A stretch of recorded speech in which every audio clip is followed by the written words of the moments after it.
When a man comes to Nero Wolfe with blood on an orchid, you may be sure of one thing before he opens his mouth. He has either committed an unforgivable blunder or is frightened enough to hire genius at retail rates. This one arrived at 11 on a Wednesday, brought in by Fritz's disapproval and my curiosity. Fritz dislikes strangers before lunch on principle. I dislike them only when they smell of expensive cologne and indecision. This one had both in working order. He gave his name as Julian Kestrel and stood in the office as if he had rented it for the hour. He was around 40, smooth-faced, dark-haired, and dressed like a man who wanted his tailor noticed but not discussed. In one gloved hand, he carried a flat wooden box. In the other, he held his hat, turning it by the brim. So that brim had gone around 3 times before Wolfe decided to look at him. Wolfe was behind his desk, sunk deep, yellow shirt immaculate, eyes half-lidded with the expression that means either profound contempt or mild indigestion. With Wolfe, the distinction is often academic. I was at my desk pretending to organize notes. In fact, I was organizing Kestrel. "Yes?" Wolfe said. Kestrel crossed the room and laid the box on Wolfe's desk with more care than most people use with infants. "Mr. Wolfe, I was told you occasionally undertake confidential inquiries. I undertake them when compelled by circumstance, intellect, or money. Usually money. Sit down." Kestrel sat. He didn't lean back. Men who lean forward before speaking are either salesmen, confessors, or doomed. "I represent the Metropolitan Floral Exposition," he said. I am its executive director." Wolfe grunted. "Flowers in quantity are not the same as flowers in excellence. Proceed." "There is to be a private preview tomorrow evening. Collectors, donors, several journalists. A number of rare orchids will be shown before public opening. One of them belongs to me personally." He touched the box. Or belonged to me, perhaps. I don't know. That got my attention a notch higher. Wolfe's didn't show, but I know his signs. His right forefinger moved 1 inch on the desk blotter.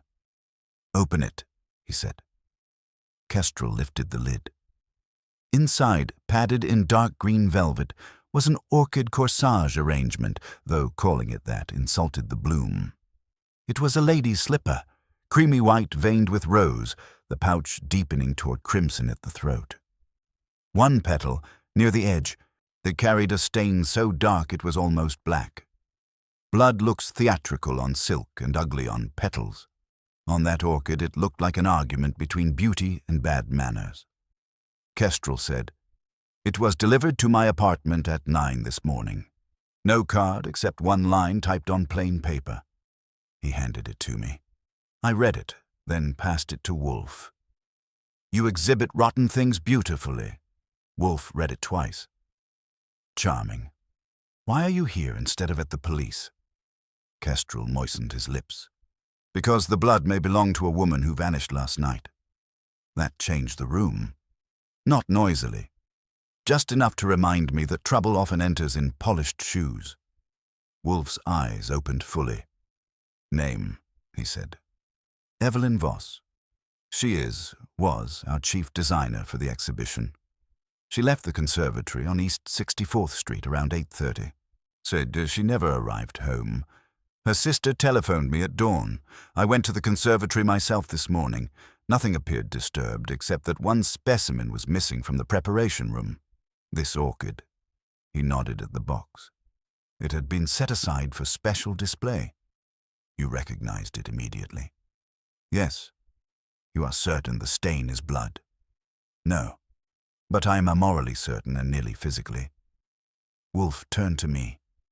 "Archie, take it to Dr. Vollmer as soon as we are finished." Kestrel's shoulders dropped a 1/4 inch. Relief or hope borrowing its coat. "Then you'll take the case?" Wolfe ignored that. "Why did Miss Voss vanish?" "I don't know." "That is not responsive. I did not ask whether you possess certainty. I asked why." Kestrel looked at me, found no help there, and went back to Wolfe. There had been tension, and the exhibition committee is under strain. Money, credit, placement, donors. Miss Voss had quarrelled with several people in the last week. Yesterday especially. Names. Leonora Dane, our publicity chairman. Basil Crewe, a private collector lending several plants. Dr. Adrian Mott, the botanical consultant. And my assistant, Clara Bell. There may have been others. There are always others, Wolfe said. Did you quarrel with her yourself? A pause. Small, but Wolfe could hear it from across the Hudson. Yes. Over what? She accused me of changing labels on 2 rare specimens to favor Mr. Crewe's collection and diminish another lender's contribution. I denied it. Did you lie? Kestrel's chin came up. I adjusted placements, not labels. Phooey. Euphemism is the refuge of cowards and publicists. Wolfe leaned back. What is your interest in Evelyn Voss beyond administration? Color rose under Kestrel's smooth skin. I admired her. An elastic word, I said. He sent me a quick glance. She had reason recently to distrust me. That is one reason I came here. If she has been harmed, appearances may be unfortunate.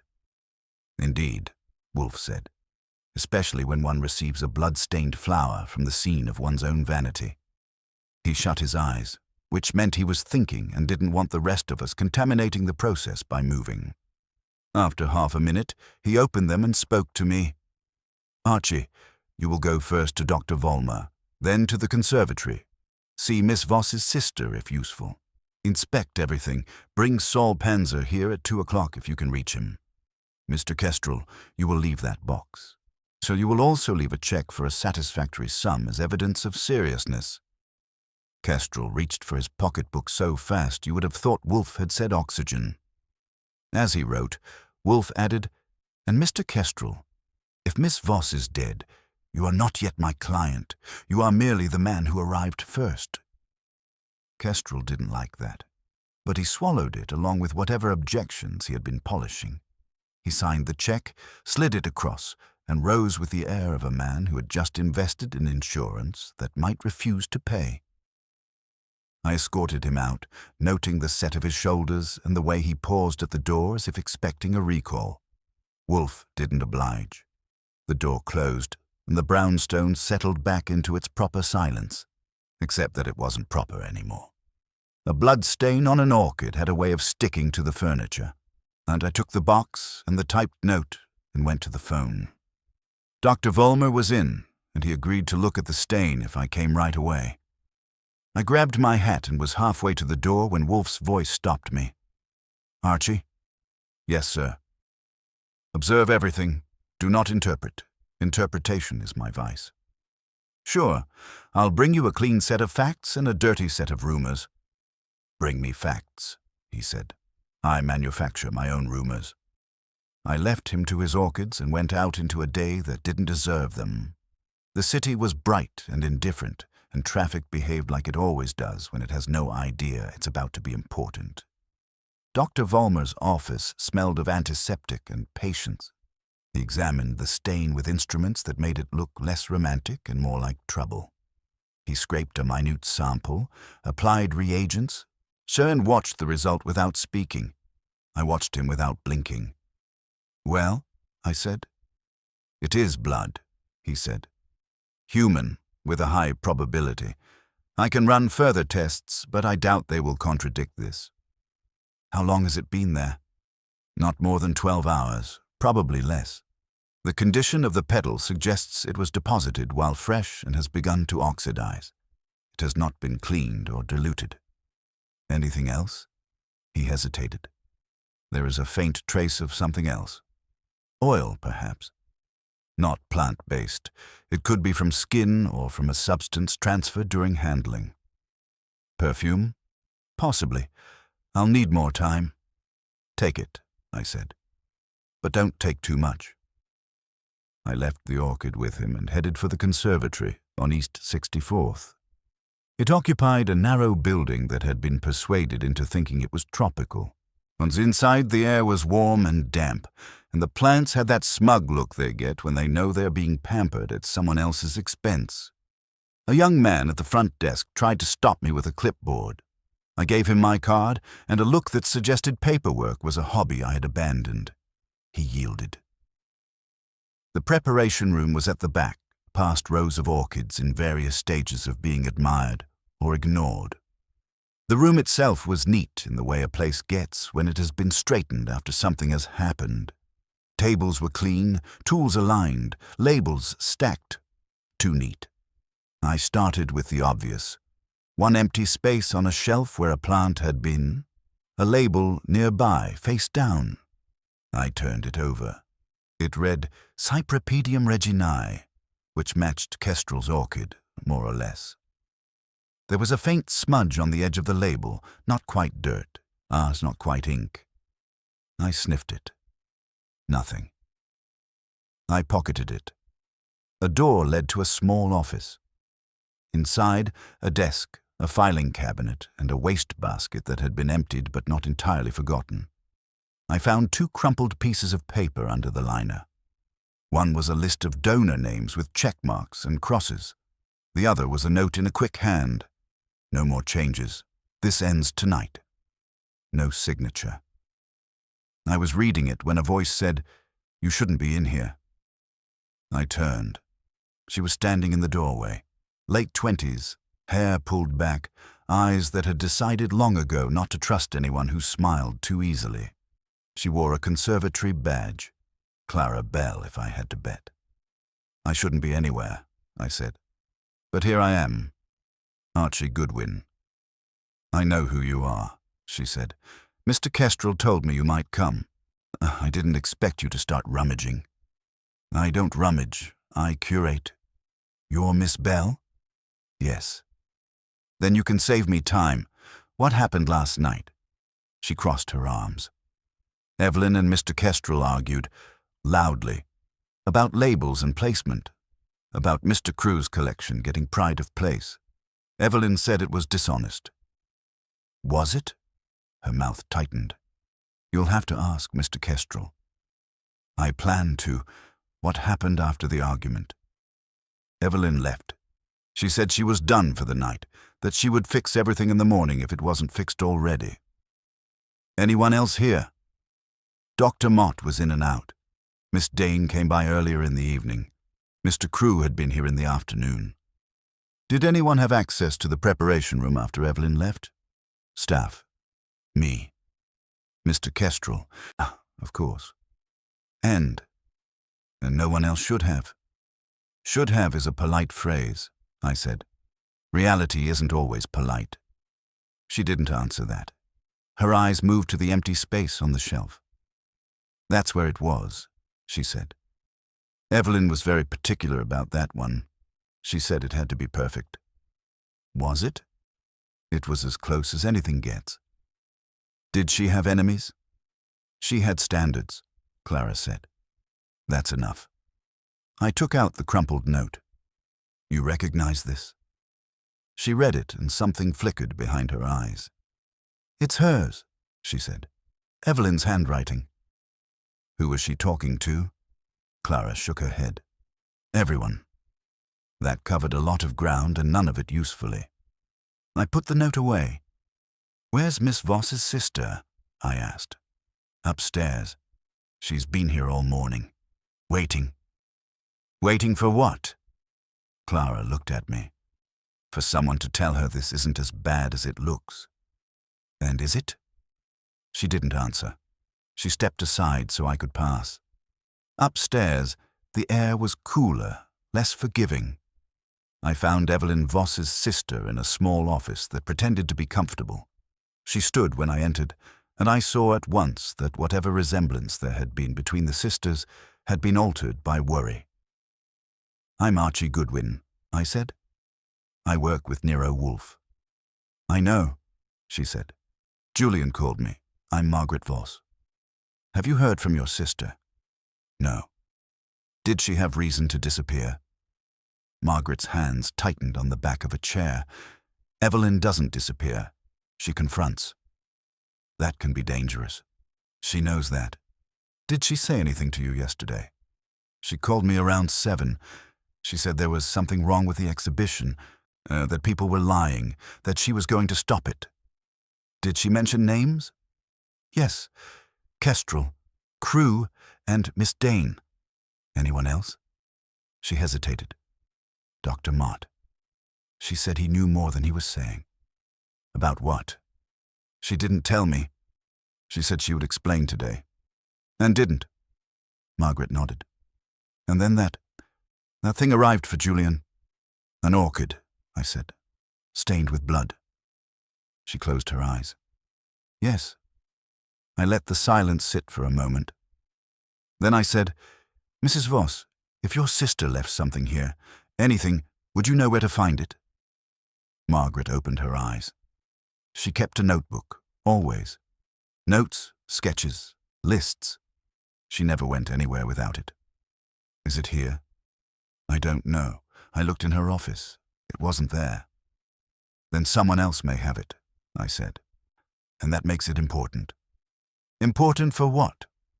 For understanding why someone thought a flower needed blood to make its point. She didn't like that, but she didn't argue. I left her there and went back downstairs, carrying a label, a note, and a feeling that the room had been cleaned, not to remove dirt, but to remove memory. That usually meant someone was afraid of what might be remembered. I went back into the preparation room with Clara Bell at my elbow, and the feeling that if I stood still long enough, something would confess just to get me to move. Rooms like that don't talk, but they do arrange themselves in ways that make talking unnecessary, if you know what to look for. I didn't know yet, so I looked anyway. Who cleaned up? I asked. I did, Clara said. This morning. It was a mess. What kind of mess? Nothing dramatic. Has a few pots out of place. Labels mixed. Soil on the floor. Evelyn was particular, but she wasn't tidy when she was angry. Did you see any blood? No. She said it too quickly, then corrected it by not saying anything at all. I went to the sink. The basin was clean, the chrome polished enough to admire your own doubts in it. I ran a finger along the underside of the lip. It came away damp. Not water, something with a trace of scent, faint and expensive. I held it to my nose and filed it away. Do you use perfume here? I asked. Clara's eyes flicked to the sink and back. No. Good, I said. It would confuse the plants. I moved to the shelf again and checked the neighboring specimens. One had been turned a fraction to the left, just enough to make the leaves catch light differently. It wasn't much, but it was deliberate. The people who fuss with orchids don't do anything by accident. I adjusted it back and watched Clara. She didn't react. That told me she hadn't been the one to move it, or she was better than I thought. Where's Dr. Mott? I asked. In the lab. He keeps a separate space, down the hall. Show me. She led the way. The lab was smaller, cooler, and had the kind of order that comes from a man who trusts his instruments more than his colleagues. Dr. Adrian Mott was at a bench, peering at a slide through a microscope. He didn't look up when we entered. Dr. Mott, Clara said. He made a sound that might have been acknowledgement or indigestion. I stepped closer. Archie Goodwin, I said. I'm looking into Miss Voss's disappearance. He lifted his head then, slowly, as if it weighed more than it should. He was in his 50s, thin, with a face that had been worn down by details. Are you? He said. Then you're already behind. I hate being late to my own investigation. You were here last night? Yes. Until when? Until 9. Perhaps a little after. Did you see Miss Voss leave? No. Did you hear her argument with Mr. Kestrel? I heard raised voices. I do not listen to arguments. They are inefficient. Did you notice anything unusual in the preparation room? He paused. Everything is unusual when people are involved. Try something specific. A label was incorrect. Which one? 2, in fact. I corrected one. I left the other. Why leave one? Because I wished to see who would correct it next. That's not a hobby, that's a test, I said. Who failed? I have not yet graded the papers. Clara shifted beside me. Dr. Mott? He held up a hand. Miss Bell, you may return to your duties. She hesitated, then went. The door closed behind her with a soft click that sounded like an opinion. Which label did you correct? I asked. The Cypripedium reginae. That's the one that's missing now. Yes. And the one you left? He considered me. You're not stupid, Mr. Goodwin. Find it. I like cooperation better, I said. It saves time. Time is not what is being saved, he said. It is appearances. Whose? He turned back to his microscope. Yours. If you continue to ask me questions, I cannot answer. I watched him for a second, then shrugged. All right, let's try something you can answer. Do you know Basil Crewe? I know of him. Is he honest? Collectors are honest about wanting what they want. That's not an answer. It is the only one you will get from me, he said. And I left him with his slides and his evasions and went back into the main room. Clara was gone. The place felt different without her, less watched and more waiting. I took another look at the floor, at the corners where dirt gathers when it's told to move along. There was a faint line near the base of the shelf, as if something had been dragged, then lifted. Not heavy. A pot, maybe. Or a tray. I followed it to the door, then into the hallway, where it disappeared into the general traffic of footsteps and intentions. I didn't like that. It meant the trail had been meant to be seen and then not seen, which is a neat trick if you can manage it. I went outside and called Wolfe from a payphone. He answered on the second ring. Yes, Archie. It's blood, I said. Human, probably. Fresh enough to be last night. There's a note with a moral tone and no signature. The preparation room has been cleaned like a conscience before confession. Dr. Mott plays games with labels and answers questions by declining them. Clara Bell cleans efficiently and denies perfume. There's a faint scent at the sink that doesn't belong to plants. And Evelyn Voss wrote a note saying she was done with changes and it would end last night. And her notebook is missing. Wolfe grunted. Of course it is. It would contain thought, which is inconvenient to those who prefer arrangement. Margaret Voss says Evelyn named Kestrel, Crewe, Dane, and Mott as problems. That's your circle. It is a circle because you have not yet found the diameter, Wolfe said. Return. Bring me your notes. And Archie, yeah? Do not conclude. I never do, I said. I just collect things that make conclusions nervous. I hung up and stood for a moment watching a taxi argue with a delivery truck. Then I went back inside because whatever had happened here last night hadn't finished happening, and I didn't like being the last to know. When I stepped back inside, the conservatory had picked up a low hum, the kind that comes when people decide something is wrong, but haven't agreed on what. Staff moved a little quicker, spoke a little softer. Trouble, like humidity, spreads evenly if you give it time. Clara Bell was at the front desk now, talking to a man I didn't recognize. He had the look of someone who thought he owned things that hadn't been told yet. Mid-50s, compact, a face that had learned to smile without moving the eyes. Basil Crewe, if I had to guess. Clara saw me and stiffened. Mr. No, Goodwin, this is Mr. Crewe. I hoped it might be, I said. Saves introductions later. Crewe gave me a glance that measured and dismissed in the same breath.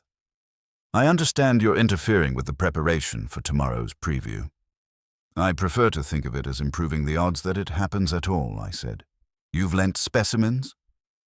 Several, rare and valuable. They require proper presentation. And proper labels? His mouth tightened. Of course. Good, I said. Then you won't mind if I ask whether any labels have been changed to favor your collection. Clara made a small sound. Crewe didn't look at her. I mind impertinence, he said. I do not answer it. That's efficient, I said. It saves you from choosing between truth and convenience. His eyes flicked just a fraction. If you have questions, Mr. Goodwin, you may direct them to Mr. Kestrel. He manages the exhibition. I've already met him. He manages it like a man juggling glass. Sooner or later, something breaks. Then perhaps you should stand farther away, Crew said. I like a good view, I told him. He turned away, dismissing me with the back of his coat, and went toward the preparation rooms. Clara watched him go, then looked at me. You shouldn't provoke him, she said. I didn't, I said. I just removed his cushion. She didn't smile. He has influence. Money. So does gravity, I said. Doesn't make it polite. I left her to her desk and followed Crew at a distance that suggested coincidence. He went into the preparation room and stopped short, looking at the empty space on the shelf. His head tilted, like a man listening for something that wasn't there anymore. "'Cause you've lost something," I said. He didn't turn. It was not mine to lose. "That's a tidy way of avoiding ownership," I said. "Did you see that orchid yesterday?" "Yes." "Up close?" "Close enough." "Did you touch it?" He turned then, slow and deliberate. "No." "Because you didn't want to, or because you had already done what you intended with it?" He took a step toward me. Not aggressive, just enough to make the distance meaningful. "Be careful, Mr. Goodwin." "I always am," I said. "It's a hobby." We stood there a second longer than necessary. Then he stepped past me and left the room. I watched him go, then went back to the shelf and checked the neighboring labels again. One of them caught my eye this time, not because of what it said, but because of how it was written. The lettering was neat, precise, but there was a hesitation in one stroke, a slight tremor where there shouldn't be one. I compared it to the label I had pocketed earlier. Different hands. This one was more careful, less confident, someone who wanted to get it right and was worried about failing. I took it down and turned it over. Nothing on the back. I held it up to the light. A faint indentation showed through as if something had been written on a sheet above it. I slipped it into my pocket. Clara appeared in the doorway. "What are you doing?" "Borrowing," I said. "I'll bring it back if it asks nicely." "That's not funny." "No," I said. "It isn't." I went back to the office and checked the wastebasket again, just in case it had remembered something new. It hadn't, but the liner had shifted, and underneath it I found a small smear on the metal, dark and dried. Blood, maybe, or something that wanted to be. I scraped a bit onto a handkerchief and added it to my collection. Footsteps sounded in the hall, quick and purposeful. Clara again, with someone behind her. This one I knew without being told. Leonora Dane had a voice that could organize a riot into a parade. She was in her 40s, tall, well put together, with the kind of presence that made rooms arrange themselves around her. "Mr. Goodwin," she said, "I was told you're conducting an inquiry." "I'm asking questions," I said. "Inquiry sounds like I have authority." "You have inconvenience," she said. "We are on a schedule." "So is trouble," I said. "It just doesn't publish it." Her eyes narrowed slightly. "Evelyn is missing. That is unfortunate. But the exhibition must proceed. Even if it's built on rearranged facts? Facts are presented," she said. "That is their function. And if someone objects, then they should have objected earlier," she said. "She did," I said. "Last night." Leonora's mouth pressed into a line. "Evelyn was passionate. About honesty. About control," she said. "There is a difference." "Sometimes," I said. "Sometimes not."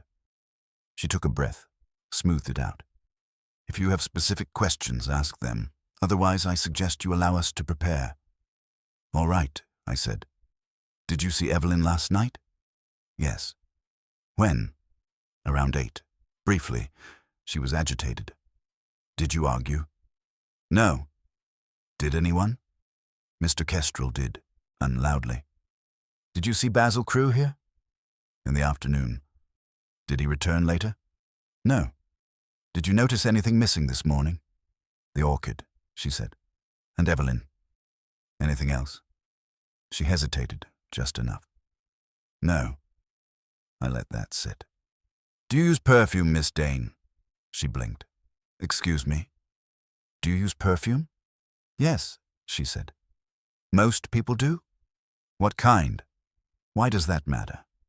Because I found a scent in the preparation room that doesn't belong to plants, I said, and I'm curious who brought it in. Her eyes cooled. Are you suggesting I had something to do with this? I'm suggesting you have a scent, I said. Whether it had something to do with this is what I'm here to find out. She held my gaze, then smiled without warmth. You'll find that curiosity can be expensive, Mr. Goodwin. I bill it to Wolfe, I said. This he pays in conclusions. She turned and left, taking the air with her. Clara looked at me as if I had just kicked a hive. You're making enemies, she said. I'm making a list, I said. Enemies are just people who volunteer. I checked my watch. It was past 1. Wolfe would be expecting me, and Saul Panzer would be somewhere between a lead and a sandwich. I had enough to take back to the brownstone. Blood that was blood, a missing notebook, a note that promised an ending, labels that lied or hesitated, a scent that didn't belong, and a group of people who all had reasons to prefer beauty over truth. I headed for the door, because if there was one place where those things could be turned into something useful, it was the room where Nero Wolfe sat and waited for the world to arrange itself into sense. By the time I got back to the brownstone, the day had turned a shade darker, the kind that makes even familiar streets look like they might be keeping something from you. Fritz took my hat with the gravity of a man accepting evidence and told me lunch had been postponed. That alone was enough to confirm the case had teeth. Wolfe was in the office, exactly where I had left him, which meant the world had done some moving while he hadn't. Saul Panzer was there too, perched in the red leather chair with his hat on his knee, looking like a man who had already noticed more than he intended to say. I handed Wolfe the envelope with my notes and the scrapings from the wastebasket. Dr. Vollmer confirms the stain is human blood. Fresh. There's also a trace of oil or perfume. I'd bet on perfume. Wolfe took the envelope, opened it, and began sorting through the contents with delicate fingers, as if each item might object to rough handling. Proceed, he said. I gave it to him straight, from Kestrel to Crewe, from Clara's quick denials to Mott's careful omissions. I described the room, the cleaned surfaces, the dragged line on the floor, the label with the hesitation in the stroke. I told him about the note in Evelyn's hand and the missing notebook, and about Margaret Voss waiting upstairs with worry doing most of the talking. When I finished, Wolfe sat back and closed his eyes. Saul looked at me.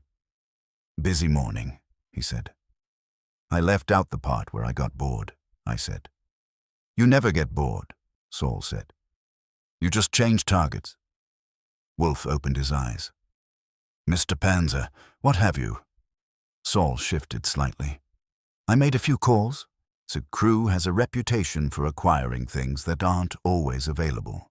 Not illegal, exactly, but flexible. He's had disputes with other collectors over provenance and credit. Miss Dane has been handling publicity for years, knows how to shape a story and keep it from biting. Kestrel is clean on paper, but he's been pushing this exhibition hard, maybe harder than the board likes. Dr. Mott is respected, keeps to himself. Clara Bell is new, 6 months. No record to speak of. Miss Voss? Wolfe said. Talented, Saul said. Particular, not popular with people who like shortcuts. She's made enemies in small ways that add up. Wolfe nodded. As they always do. I took the label from my pocket and handed it over. This one was on the shelf next to the missing orchid. Different hand from the one I found on the floor. And there's an indentation on the back, like it had something written over it. Wolfe examined it, then held it at an angle to the light. Graphite transfer, he murmured. Archie, pencil. I got him one. He rubbed the side of the lead lightly over the back of the label. Lines appeared, faint at first, then clearer. Letters, incomplete but suggestive. No more. Crew. Tonight. Wolfe grunted. Miss Voss again. She was composing a note, perhaps on a pad, with this beneath. She wrote more than she kept. So she was still planning something last night, I said. Something involving Crew. Something involving exposure, Wolfe said. And therefore danger. Saul leaned forward. If she had proof, someone might have wanted it back. Or wanted it destroyed, I said. Notebook missing. Wolfe nodded. Yes, the notebook is central.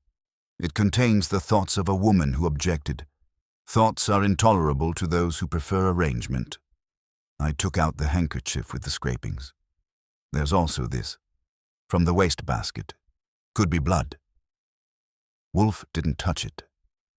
Leave it for Dr. Vollmer. We will not contaminate it with curiosity. I sat. So, what's the play? Wolfe steepled his fingers. We have a missing woman, a blood-stained orchid delivered to a man whose interests are implicated, a circle of individuals with motive to manipulate presentation and suppress objection, and a missing document that would clarify all. The orchid was removed from the conservatory and delivered to Mr. Kestrel. That act required access, intent, and a message. Message being, you exhibit rotten things beautifully, I said. Indeed.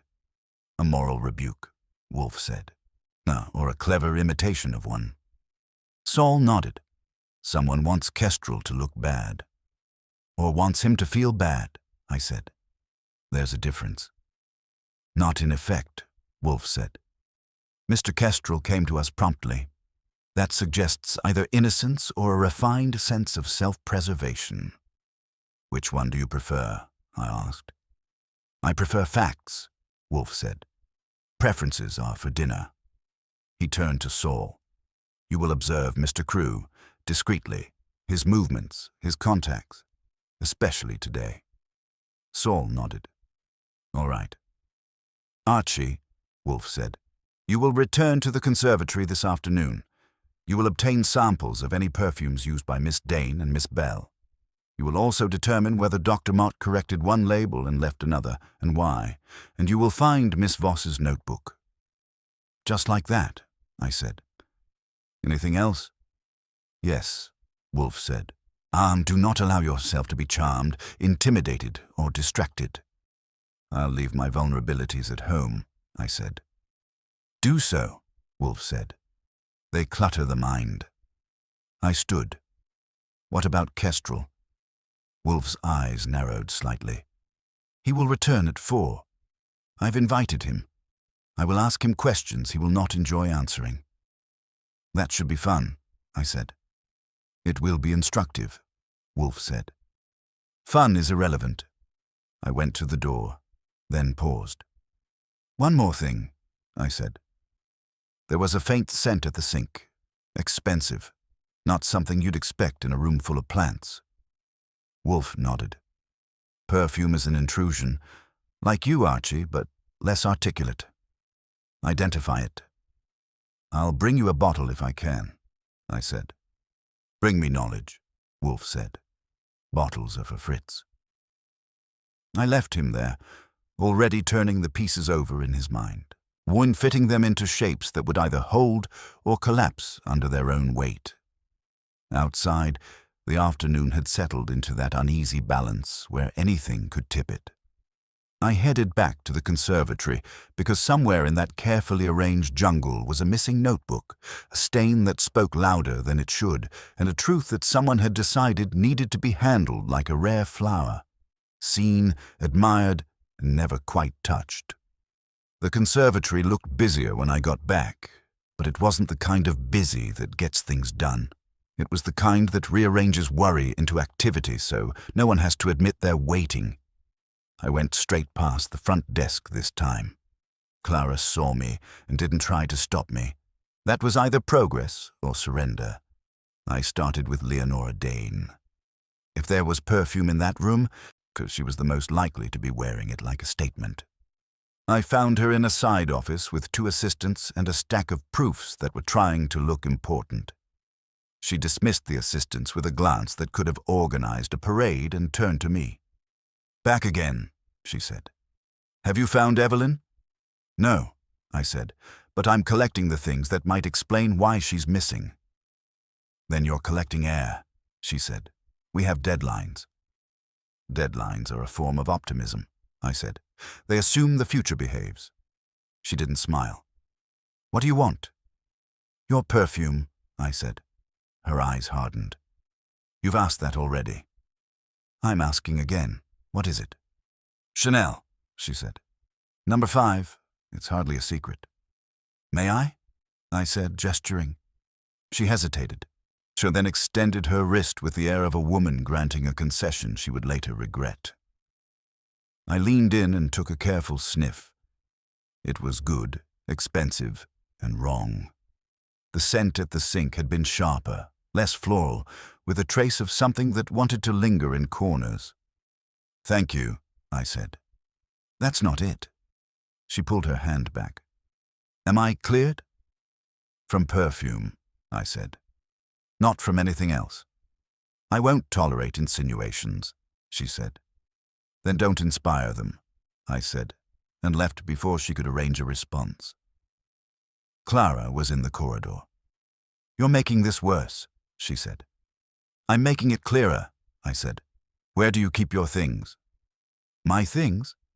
"Your purse, your coat. Anything that might smell like something that doesn't belong in a room full of orchids." She stared at me. "You can't just—" "I can ask," I said. "No, you can say no. Then I'll ask someone else why you said no." Her jaw tightened. Then she turned and led me to a small staff room. A row of hooks, a bench, a couple of lockers. She opened one and took out a handbag, set it on the bench and folded her arms. "Look," she said. I did. Lipstick, compact, a small vial of something clear. I uncapped it and smelled. It was closer, not exact, but in the neighborhood. "What is it?" I said. "Something I got from a friend," she said. "I don't use it here." "Did you use it last night?" "No." "Are you sure?" "Yes." I looked at her. She looked back, steady enough to make me think she believed it. Belief isn't proof, but it's not nothing. "Anyone else have access to this?" I asked. "No." "Anyone borrow it?" "No." I recapped it and put it back. "All right," I said. "We'll keep looking." We went back to the preparation room. It felt different again, as if the air had shifted its opinion. I went to the sink and leaned in, comparing the scent in memory to the one in the vial. Close, but not quite. There was another note in the room, something metallic under the sweetness, like a whisper of machinery. I checked the shelves again, slower this time, letting my eyes drift over the details instead of hunting for them. One pot had a faint smear near the rim, not soil, not water. I touched it, dry. I held it to my nose. There it was again, the metallic whisper. "Who handled this?" I asked. Clara looked. "Evelyn and me. Maybe Dr. Mott." "Anyone else?" "Mr. Kestrel sometimes. Mr. Crew when he inspects." "Inspects," I said. "That's a good word." I set the pot down and crouched, looking under the shelf. The line I'd seen earlier had a second branch, faint, leading toward the back wall. I followed it to a narrow gap between the shelving and the wall, the kind of place that collects things that don't want to be found and dust that doesn't mind. I reached in and came up with a small object wrapped in tissue. Clara made a sound. "What is that?" "Something that didn't want to be seen," I said, and unwrapped it. It was a notebook. Small, black. The kind that fits in a pocket and holds more trouble than it should. The cover was smudged, one corner bent. I opened it. Evelyn Voss had neat handwriting, precise, controlled. The pages were filled with notes, sketches of arrangements, lists of donors, annotations that grew sharper as the pages went on. Names were underlined. Arrows connected entries. In the last few pages, the tone changed. And less about plants, more about people. Crew, label switched, provenance false, one line read. Dane, press release altered, omits donor dispute, another. Kestrel, complicit, claims necessity. Mott knows, won't say. And then, on the last page, written harder, the pen biting into the paper, proof tonight, no more changes. End it. I closed the notebook slowly. Clara was watching me. Is that? Yes, I said. It's what someone didn't want us to read. Why would they leave it there? She said. They didn't, I said. They dropped it, or hid it in a hurry. Who? Someone who needed to get rid of it fast, I said. Someone who didn't have time to think of a better place. And the orchid, she said. The orchid was a message, I said. This is the reason. Footsteps sounded in the hall quicker than before. Voices, low but urgent. I slipped the notebook into my coat. Time to go, I said. What? Clara said. Why? Because whoever hid this might come back to make sure it stayed hidden, I said, and I'd rather not be here when they decide to check. We moved toward the door. In the corridor, Leonora Dane was talking to Basil Crew, their voices tight with something that wasn't quite panic yet, but had the potential. They stopped when they saw us. Mr. Goodwin, Leonora said, we need to speak. Later, I said. I've got something to deliver. Crew's eyes flicked to my coat just for a second. It was enough. Perhaps you should stay, he said. This concerns all of us. It will, I said. Just not here. I kept walking. Behind me, I could feel their attention like a draft under a door. Outside, the air felt thinner, as if it had been waiting for me to bring something out of that place that didn't belong there. I headed for the brownstone with Evelyn Voss's thoughts in my pocket and the distinct impression that someone had just realized they were about to be understood. I didn't take a cab. When you're carrying something that can make people nervous, it's better to keep moving in a way that doesn't invite company.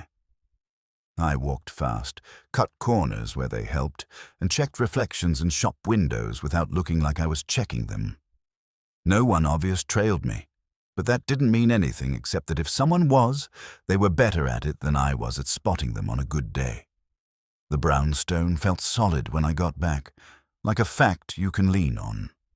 Fritz opened the door, took one look at me, and stepped aside without asking questions. And he has his priorities, and curiosity isn't one of them. Wolfe was in the office, exactly where he had been, which was both comforting and irritating. Saul was gone, which meant he was working, and that was good. I went straight to Wolfe's desk and took out the notebook. I found it, I said. Wolfe's eyes moved from me to the object and back again. You have been industrious, he said. Let me see. I handed it over. He opened it and began reading, slowly, thoroughly, the way a man reads something that might disagree with him. I stood and watched his face, because with Wolfe, that's where the real commentary happens. His eyes narrowed at certain lines, his lips compressed at others. When he reached the last page, he closed the notebook and set it on the desk. Miss Voss was not merely particular, he said. She was methodical, and she had concluded that fraud was being committed. Looks that way, I said. Labels switched, provenance questionable, press releases cleaned up to hide it. Crew benefits, Kestrel facilitates, Dane manages the story, and Mott knows but doesn't talk. Wolfe nodded. A tidy arrangement, and Miss Voss intended to end it. Last night, I said. She wrote it down, and therefore someone had motive to prevent her from doing so, Wolfe said. The notebook is damning. Its absence would have been convenient. Whoever hid it didn't do a great job, I said. It was tucked behind a shelf. Looked like a hurry. Or like a misdirection, Wolfe said. A hurried concealment is sometimes more effective than a careful one, because it suggests urgency rather than design. You think it was meant to be found, I said. I think it was meant to be safe, Wolfe said. Whether that safety included discovery depends on who placed it. He tapped the notebook. Archie, read aloud the entries concerning Mr. Crewe. I did. Wolfe listened, eyes closed now, as if the words were arranging themselves into something he could see better without looking. Crewe, label switched, provenance false, I read.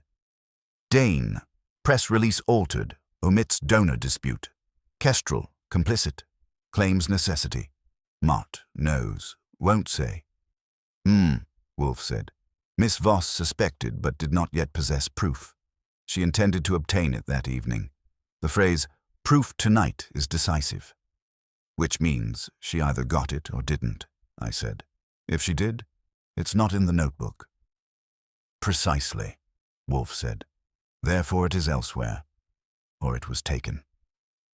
Or destroyed, I said. Wolfe opened his eyes. Possibly. But destruction leaves traces. Concealment leaves opportunities. I leaned on the desk. There's more. The scent in the preparation room isn't Dane's. Clara has something close, but not exact. There's a metallic note to it, like machine oil under perfume, and there was a smear on one of the pots with that same scent. Wolfe's gaze sharpened. Machine oil. Interesting. Orchids do not require lubrication. Maybe the person handling them did, I said, or had been handling something else before. Indeed, Wolfe said.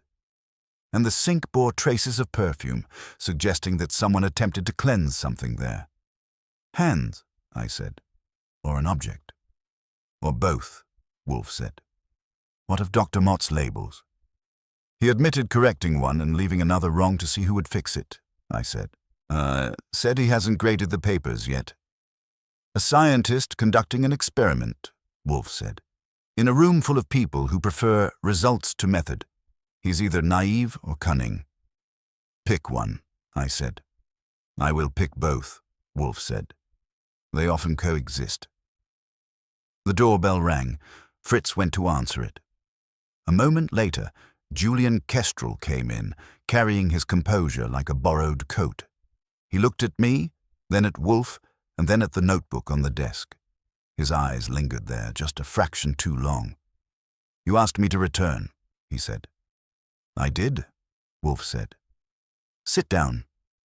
Kestrel sat, but he didn't settle. Have you learned anything? He said. Yes, Wolfe said. We have learned that Miss Voss was correct. Kestrel's face tightened. Correct about what? About fraud, Wolfe said. Labels altered to misrepresent provenance, the arrangements manipulated to favor certain lenders, information suppressed in publicity to avoid inconvenient truths. You are implicated. Kestrel opened his mouth, closed it, then opened it again. That's absurd. Adjustments are made in any exhibition. It's practical. Practicality is the refuge of those who prefer expedience to integrity, Wolfe said. Miss Voss did not share your enthusiasm for it. She was difficult, Kestrel said. Rigid. She was honest, Wolfe said.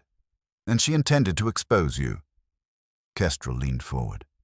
Is that why she's missing? You think I think nothing yet, Wolfe said. I inquire, you will answer. Kestrel swallowed. Ask. Where were you between 8 and 10 last night? Wolfe said. At the conservatory until 9. And then home. Alone? Yes. Can anyone confirm that? No. Did you see Miss Voss after your argument? No. Did you handle the Cypripedium reginae after she left? No. Did you receive the Orchid at 9 this morning? Yes. Who had access to your apartment? No one. It was delivered. By whom? I don't know. It was left with the doorman. Wolfe's eyes narrowed. Convenient. Mr. Kestrel, you're either very unfortunate or very careless. Kestrel's hands tightened on the arms of the chair. Came to you for help. You came to me because you perceived danger, Wolfe said. Help is a consequence, not a guarantee. He tapped the notebook. This was found concealed in the preparation room. It contains Miss Voss's observations. It is not flattering to you. Kestrel stared at it. I've never seen that.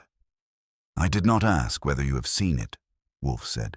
I asked whether you recognize the handwriting. Yes, Kestrel said. It's hers. Then you will understand its significance, Wolfe said. It provides motive for several people to wish her silence.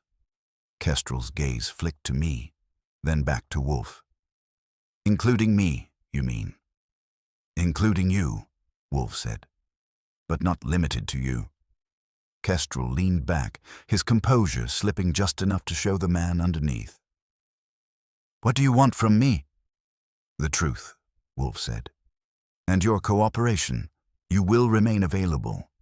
You will not attempt to contact any of the other parties without informing us, and you will consider carefully whether there is anything you have not told me that would be inconvenient if discovered by others. Kestrel hesitated, then nodded. All right. Wolfe inclined his head. Good. You may go. Kestrel stood, looked once more at the notebook, and left. When the door closed, I exhaled. He's scared, I said.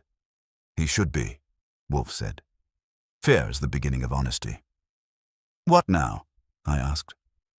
Wolfe leaned back, his eyes half-lidded again, but not with indifference this time. Now we apply pressure, he said. Miss Voss intended to reveal something specific. We must discover what it was, and who knew she would. And how? I said. Wolfe's lips curved slightly. By inviting them to lie to me, Archie, he said, and observing how they do it. Wolfe doesn't move when he decides to apply pressure. He rearranges the world instead, which is cheaper on shoes and harder on everyone else. He told Fritz to bring beer, told me to call Saul, and told the house to expect company. And that's how it starts, quietly, with chairs and schedules instead of sirens. Saul came in just before 3, shook his coat like a man who had been collecting weather, and gave Wolfe a look that said he had something worth saying. Wolfe let him sit before asking. Well, Saul crossed one leg, settled. Crew spent late morning at his office, then went to a warehouse on the west side, private storage. He stayed 20 minutes, came out with nothing visible, went back uptown. No stops, no visitors. He's careful. Careful men are often untidy in their thinking, Wolfe said. Miss Dane. I had someone watch her, Saul said. She's been at the conservatory most of the day, directing, correcting, smoothing.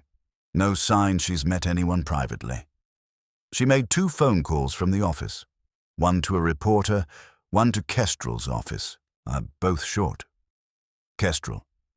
At his apartment after he left here, then back to his office. He's pacing a lot. Doesn't look like a man with a plan.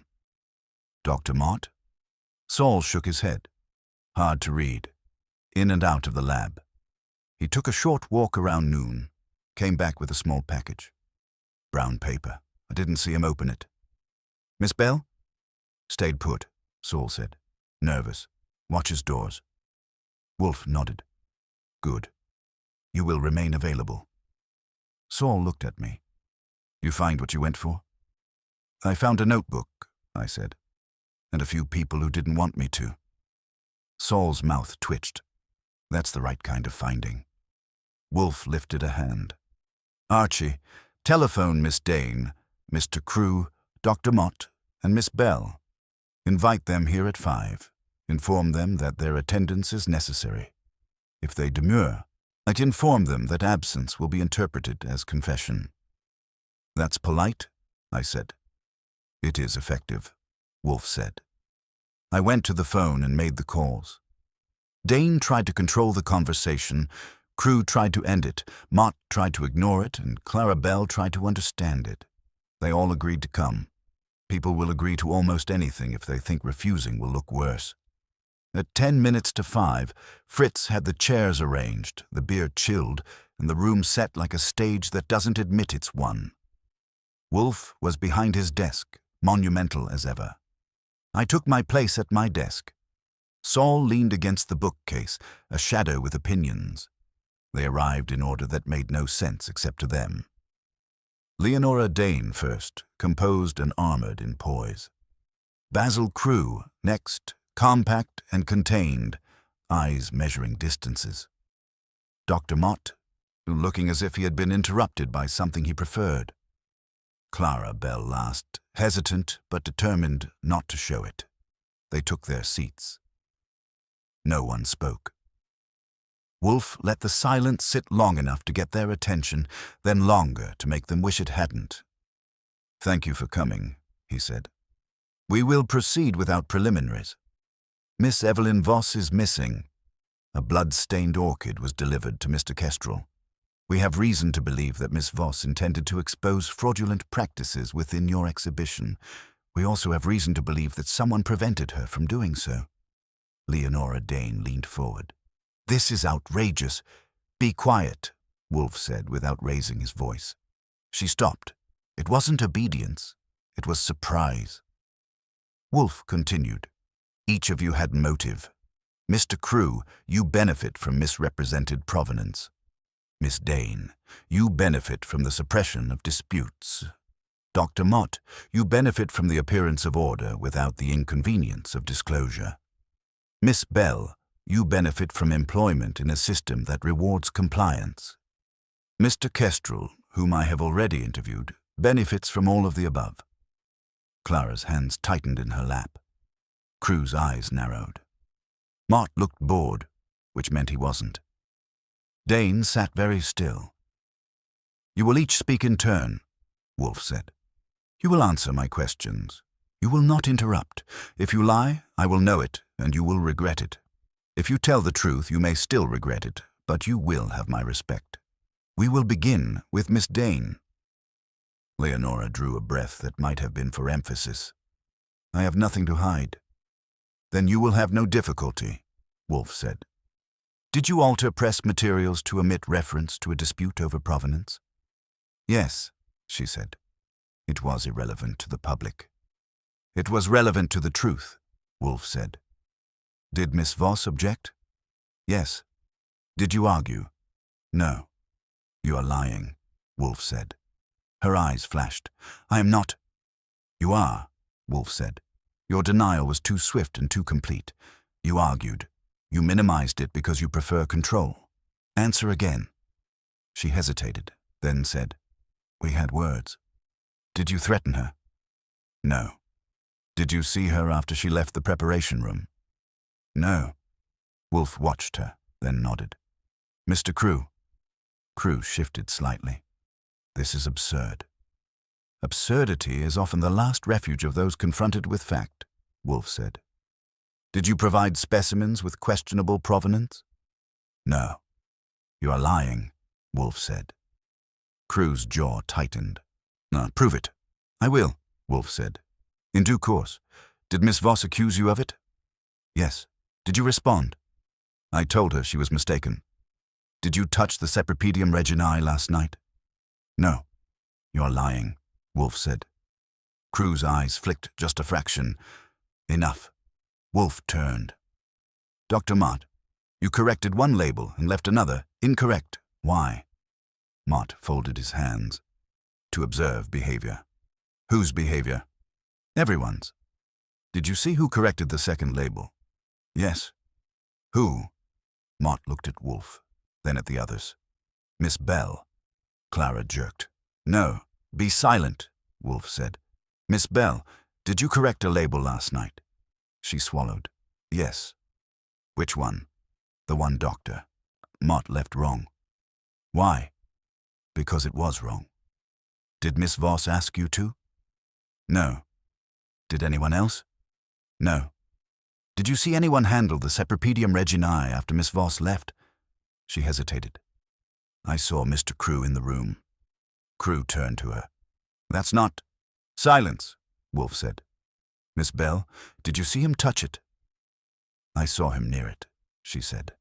I was leaving. Wolfe nodded.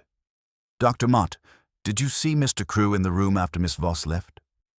Yes, Mott said. Crewe's composure tightened another notch. Wolfe leaned back. Good. We are making progress. Now we will consider the matter of the notebook. He placed it on the desk, where they could all see it. The reaction was immediate and instructive. Dane's eyes flicked and steadied. Crewe's fixed and hardened. Mott's narrowed in interest. Clara's widened. This was found concealed in the preparation room, Wolfe said. It contains Miss Voss's observations. It is not flattering. He opened it to the last page and read aloud. Proof tonight. No more changes. End it. He closed the notebook. Miss Voss intended to obtain proof of fraud and expose it. She was prevented. The orchid, stained with blood, was delivered as a message. The message accused Mr. Kestrel, but the act itself required access to the preparation room, knowledge of the orchid, and the opportunity to deliver it. He looked at each of them in turn. One of you possessed all three. One of you acted. The room held its breath. Wolfe did not rush. He never does when he has the scent of an answer. Before I identify that person, he said, I will ask one final question. Which of you uses a perfume with a metallic base and one that would leave a trace on a porcelain sink and on the rim of a plant pot? No one spoke. Then, slowly, Dr. Mott said, I do not. Leonora said, Nor I. Crewe said nothing. Clara looked at her hands. Wolfe's eyes moved to her. Miss Bell, he said, we will hear from you. Clara Bell didn't look up right away. Her hands were folded in her lap, fingers pressed together so tightly they had gone pale. When she finally raised her head, her eyes went not to Wolfe, but to the notebook on the desk, as if it might speak for her if she let it. I told you, she said quietly. I have a perfume. It's nothing special. Wolfe regarded her without expression. You told Archie that you possessed a scent. You did not tell him that you used it in the preparation room. You did not tell him that it might be transferred to a sink or to a plant pot. You did not tell him that it might be used to mask another odor. Why? Clara swallowed. Because it didn't matter. It matters, Wolfe said, because it is evidence. Evidence is what remains when truth has been inconvenienced. You will answer my question. She glanced at Leonora Dane, then at Basil Crewe, then back to Wolfe. I didn't use it last night, she said. I swear. Swearing is a poor substitute for fact, Wolfe said. When did you last use it? This morning, she said, before I came in. And you handled plants afterward? Yes. Did you wash your hands? Yes. At the sink in the preparation room? Yes. With soap? Yes. Wolfe nodded. And yet Archie detected a residue of your scent at the sink. That is consistent. It does not explain the trace on the rim of a pot in proximity to the missing orchid. Now, did you handle that pot this morning? No. Did you handle it last night? Clara hesitated. Maybe. I don't remember every plant I touch. Memory is often selective, Wolfe said. Let us assist it. You corrected a label that Dr. Mott left incorrect.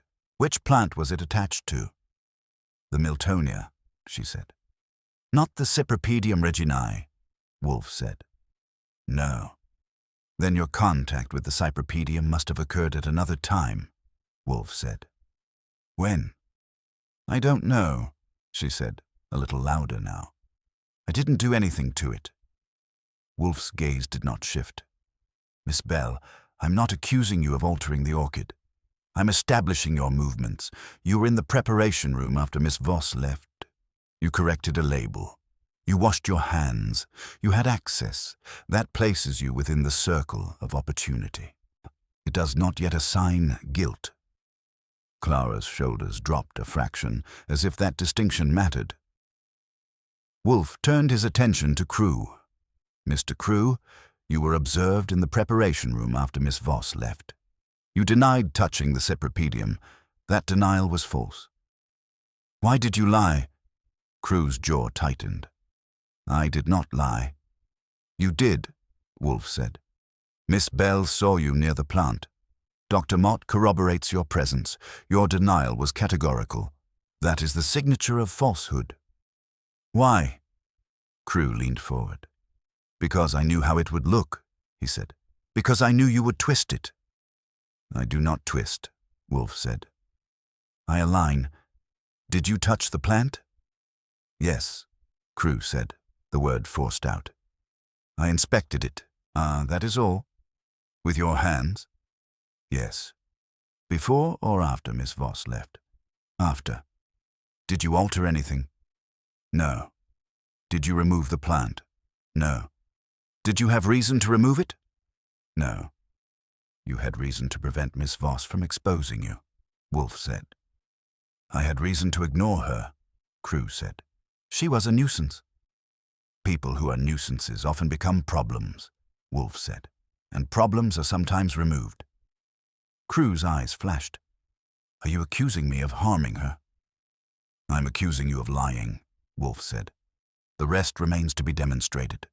He turned to Dr. Mott. You observed, you corrected. You left errors to see who would amend them. You saw Mr. Crewe in the room. Did you see Miss Voss after her argument with Mr. Kestrel? No, Mott said.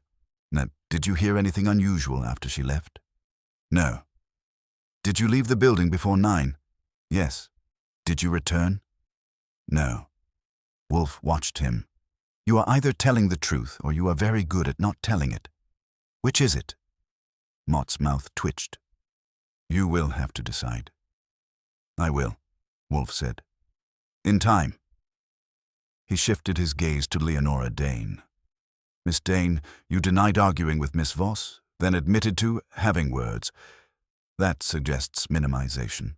You also admitted to altering press materials to omit inconvenient facts. You prefer control. Did you see Miss Voss after she left the preparation room? No. Did you return to the preparation room after she left? No. Did you handle the cypripedium at any time last night? No. Did you have reason to wish Miss Voss silenced? Leonora's chin lifted. I had reason to wish her less disruptive. That is not the same. It is adjacent, Wolfe said, but not identical. He leaned back, folding his hands. We will now consider the sequence of events. Miss Voss argued with Mr. Kestrel regarding fraudulent practices. She left the preparation room around 8:30, intending to obtain proof and expose it. At some point thereafter, she returned or was intercepted. There was blood. The cypripedium was removed. The room was partially cleaned. A notebook was concealed.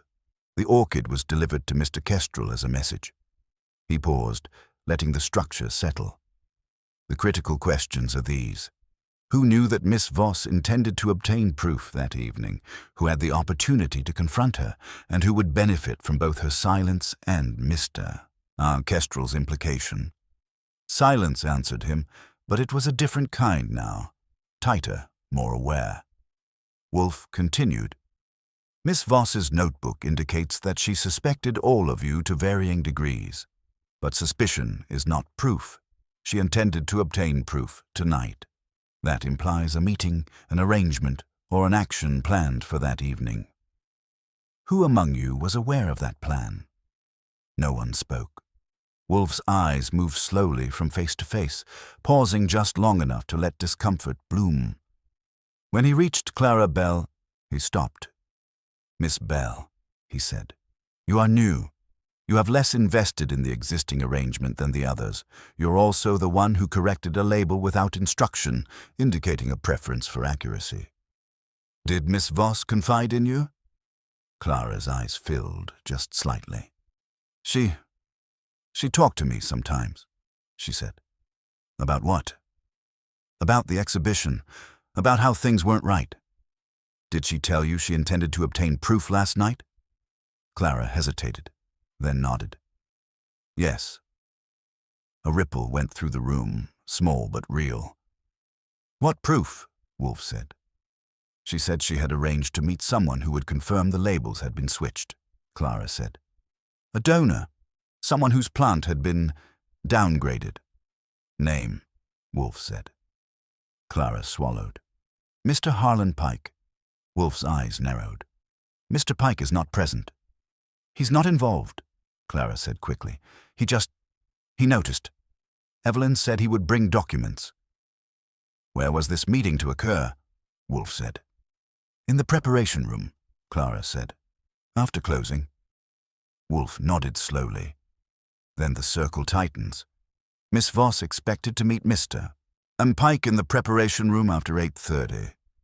Someone else knew of this meeting. Someone else arrived. There was blood. The orchid was taken. The notebook was concealed. He looked at them again, one by one. The person who knew of the meeting had access to the room and possessed motive to both silence Miss Voss and implicate Mr. Kestrel is among you. He paused, and for the first time there was a hint of something like satisfaction in his eyes. I have the answer, he said, but I will not yet give it. There is one element missing, and I do not tolerate incompleteness.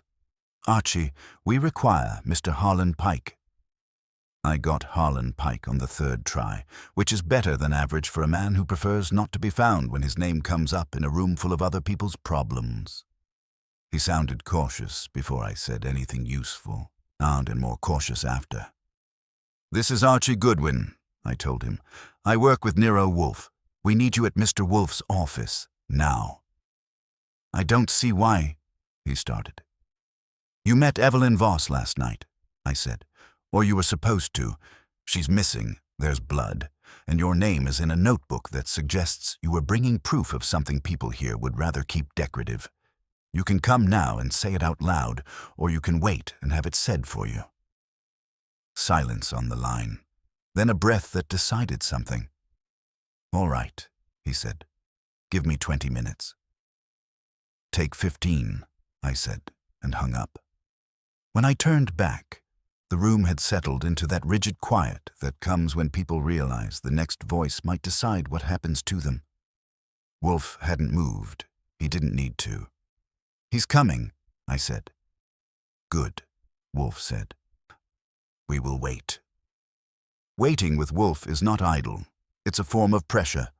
He lets it accumulate until it does half the work for him. Dane sat upright, composed but too still.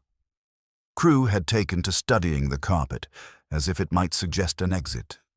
Mott watched everyone and no one, filing observations for later use. Clara Bell looked like she was holding onto the edge of something that might give way. Fritz came in with beer and placed glasses with the care of a man who respects gravity. No one drank except me. It seemed like the right kind of defiance.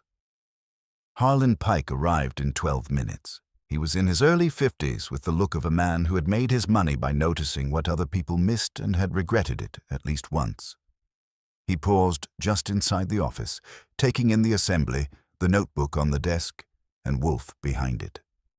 Mr. Pike, Wolfe said. Sit down. Pike sat. I didn't expect all this. You expected Miss Voss, Wolfe said. You did not get her. Instead, you have us. You will answer my questions. Pike nodded. All right. You arranged to meet Miss Voss last night in the preparation room of the conservatory, Wolfe said. Yes. Why? Because she asked me to, Pike said. She said she had reason to believe my orchid had been misrepresented, that it had been downgraded to make another specimen look more significant. Was she correct? Pike hesitated, then said, Yes. I checked my own records after she spoke to me. The label used didn't match the plant I lent. It was close, but not exact. It favored Mr. Crew's specimen. A faint shift ran through the room. Crew didn't look up. What proof did you bring? Wolfe said. Documentation, Pike said. Purchase records, photographs from when I acquired the plant, correspondence. Enough to show the discrepancy. Did you meet Miss Voss? No. Describe your movements. I arrived at the conservatory around 8:45, Pike said. The main area was empty. I went to the preparation room. The door was slightly open. I called her name. No answer. I stepped inside. And there was no one there, Pike said. But something was wrong. A chair was out of place. There was a smell, not plants. Something else. Describe it, Wolfe said. Sharp, Pike said. Like oil, and something sweet over it. I nodded. Perfume with a metallic note. Pike glanced at me, then back to Wolfe. Yes. Continue, Wolfe said. I saw a pot on the floor, Pike said. Not broken, just knocked, and there was a mark on the shelf where something had been. I didn't know what. I called her again. Nothing. Did you see blood? Wolfe said. No, Pike said. If there was any, it had been cleaned. Did you touch anything? I picked up the pot, Pike said. Put it back, that's all. Did you encounter anyone? Pike hesitated. Yes. Who? Mr. Kestrel, Pike said. He came in while I was there.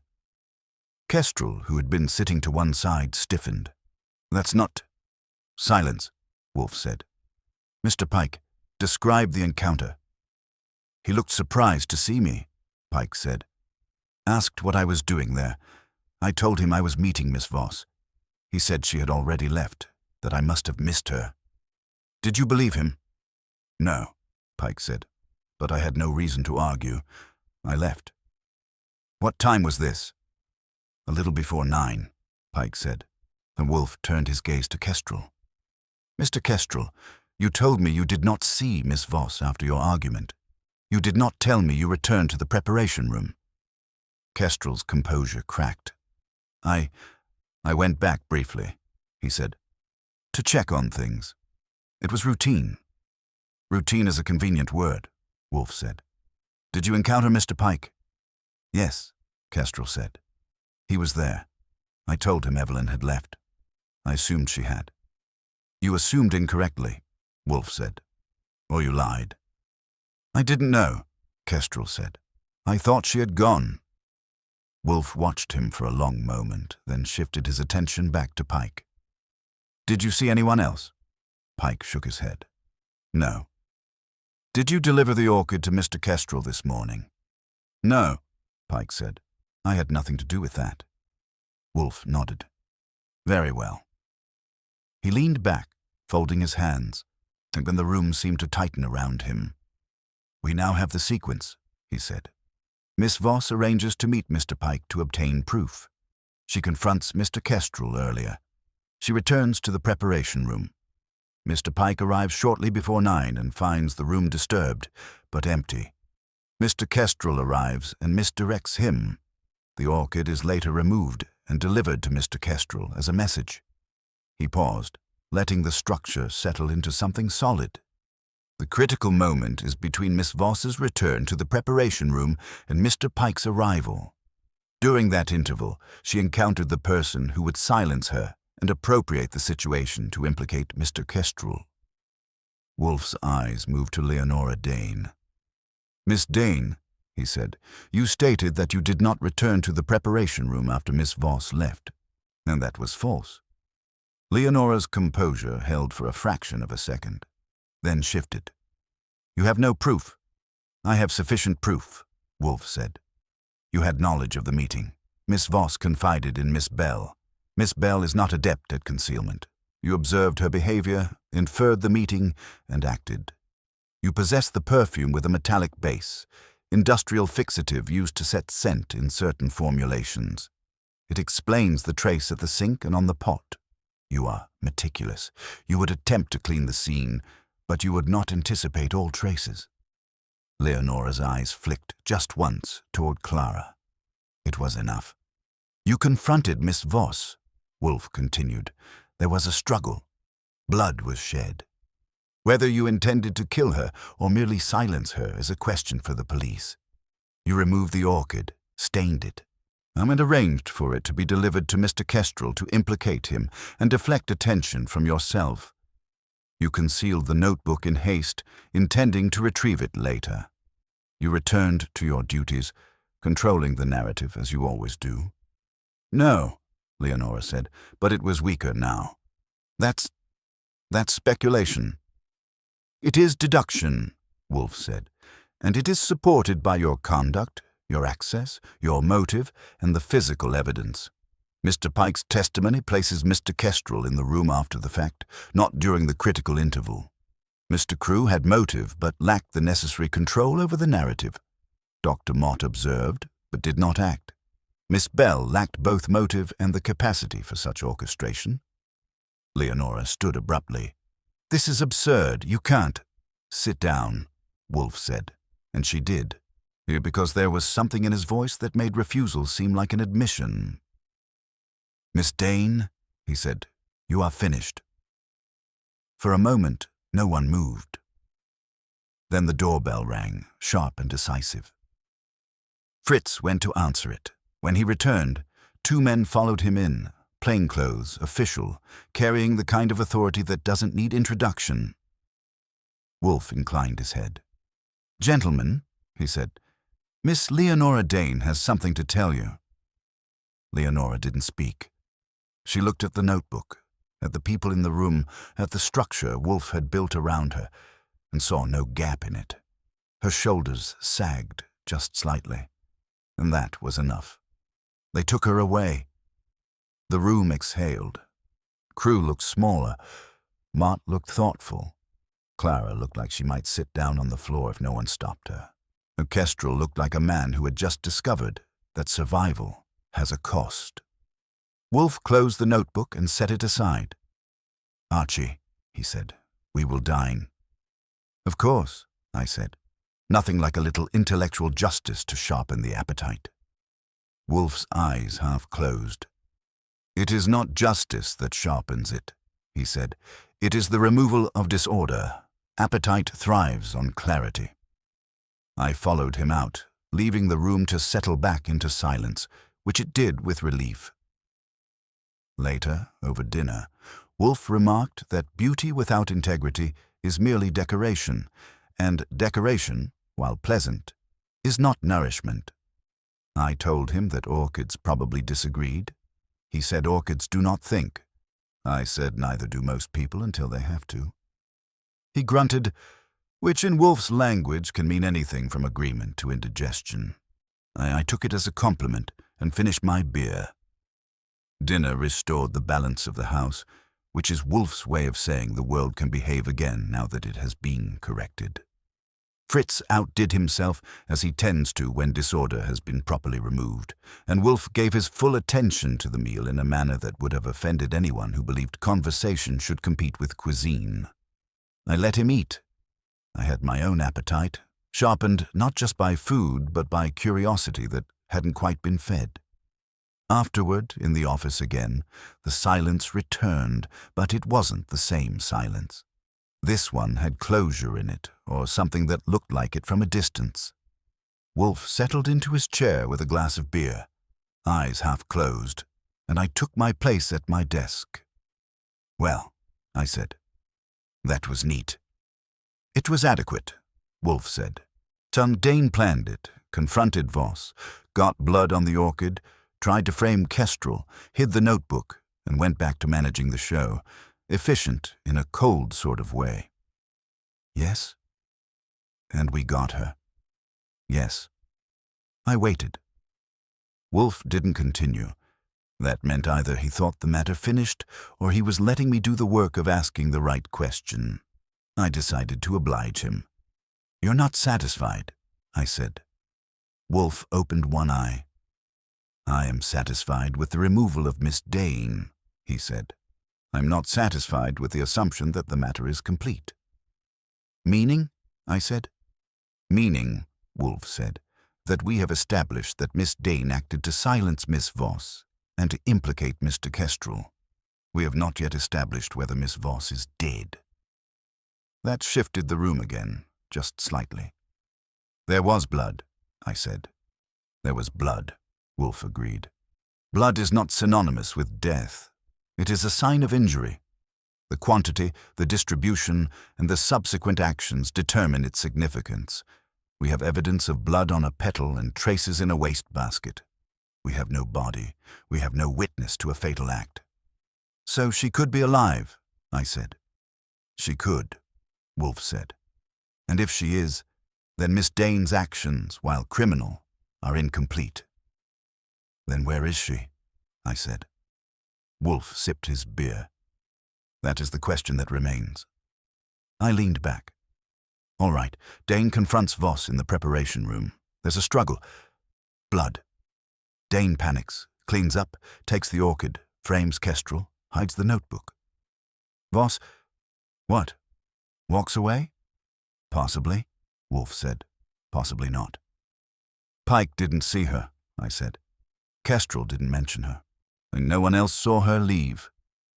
Absence of observation is not proof of absence, Wolfe said. Consider the environment. The conservatory is a place of controlled growth, with multiple exits, storage areas, and spaces not immediately visible. A person could leave without being seen, particularly if those present were distracted. Or helped, I said. Indeed, Wolfe said. I thought about Clara Bell, about the way she had looked when the notebook came out, about the quick glance Dane had given her. You think Clara knows something, I said. I think Miss Bell knows more than she has said, Wolfe replied. She's not a practiced liar. Her omissions were clumsy. That suggests not guilt of the primary act, but involvement in something adjacent. Like helping Voss after the fact, I said. Or before, Wolfe said. Recall that Miss Voss confided in her, so that she may have anticipated danger. She may have arranged contingencies. Like what? I said. Like leaving, Wolfe said. Like ensuring that if she were prevented from speaking in one place, she could speak in another. I sat up. You think she set it up? I think she was intelligent, Wolfe said. Intelligent people, when confronted with opposition, do not rely solely on a single plan. The phone rang. I picked it up. Goodwin. Archie. The voice was tight, familiar. Clara Bell. Yeah. I need to see you, she said. Now. Why? I can't explain over the phone, she said. Please. I looked at Wolfe. He was watching me. Where are you? I said. At the conservatory, she said. In the office upstairs. I'll be there, I said, and hung up. Wolfe didn't ask. He didn't need to. Go, he said. Might and observe. I always do, I said. Do it better, Wolfe said. I went. The conservatory was quieter now, the hum reduced to a murmur. The exhibition had been postponed, or at least slowed, and the plants looked like they were waiting for a verdict. I went upstairs. Clara was in the office, standing by the window, hands clasped. She turned when I came in. You were right, she said. I usually am, I said. About what? About Evelyn, she said. She didn't trust any of them, not completely. Did she trust you? I asked. Clara nodded. Enough. Then tell me where she is, I said. Clara took a breath. She's not here, she said. She left last night, before Leonora came. That stopped me. Before? Yes, Clara said. She knew Leonora might come. She knew someone would try to stop her, and she asked me to help her set things up. What things? I said. The meeting with Mr. Pike, Clara said. And a second meeting. Somewhere else, with someone else. Who? I said. An investigator, Clara said. Not you. Another one. Someone she had contacted before she came to you. I felt something click. Saul? I said. Clara shook her head. No. Someone independent. She didn't trust anyone connected to the exhibition. Where is she now? I said. Clara hesitated, then said, Safe, I think. She told me if anything happened, I should wait until today, until things came out. Then I should tell someone who could be trusted. And you picked me, I said. "And Mr. Wolfe," she said. "Good choice," I said. "What happened last night?" Clara swallowed. "Evelyn left the room before Leonora came. She told me to stay, to act normal. Leonora came in, angry, looking for her. They argued earlier, but this was different. When she saw Evelyn wasn't there, she knocked a pot, cut herself on something sharp, I think. She panicked. She tried to clean it up.